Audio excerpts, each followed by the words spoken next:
বুদ্ধ পূর্ণিমায় বুদ্ধকে স্মরণ করে আমার নিবেদন কবি মানস চক্রবর্তীর সমর্পণ। বর যদি মোরে দেবে প্রভু, এই বর শুধু দাও, মানুষ হয়ে নাও গো তুমি, আমার শরণ নাও।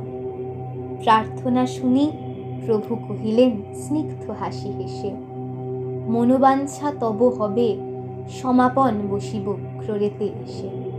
ভক্ত কহিল জোর হাত করি, এই কার্য যবে হইবে উদযাপন, মান অভিমান যা কিছু আমার, তোমারে করিব অর্পণ।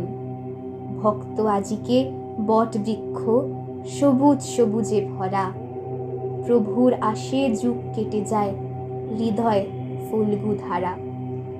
একদিন এক গোধূলি কালে কি অপরূপ সাজে, ভক্ত দেখে অবাক হয়ে রাজার রাজ বস্ত্র ত্যাজে। গাত্রে তাহার শুভ্র বসন, কোটিতে কেশ শিখা, নয়নে যে তার কোমল আসন, মুখে মিষ্টি হাসির রেখা। আসিয়া বসিল শাক্যমুনি বট বৃক্ষের কোলে, চক্ষু মুদিল কান পেতে শুনি, লোকে বুদ্ধ তারে বলে।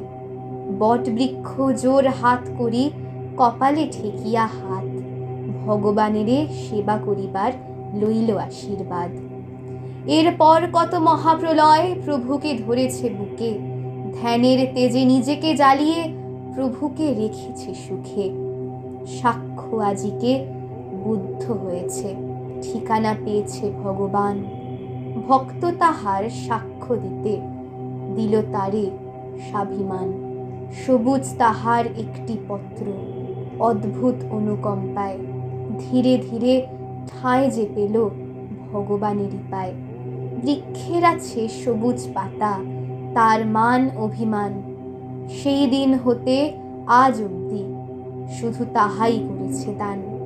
ভগবান যদি রাখে গো কথা, ভক্ত না কিছু হটে, বোধি বৃক্ষ তারে দেয় যে প্রমাণ, তবুও চক্ষু না মোর ফোটে। নমস্কার।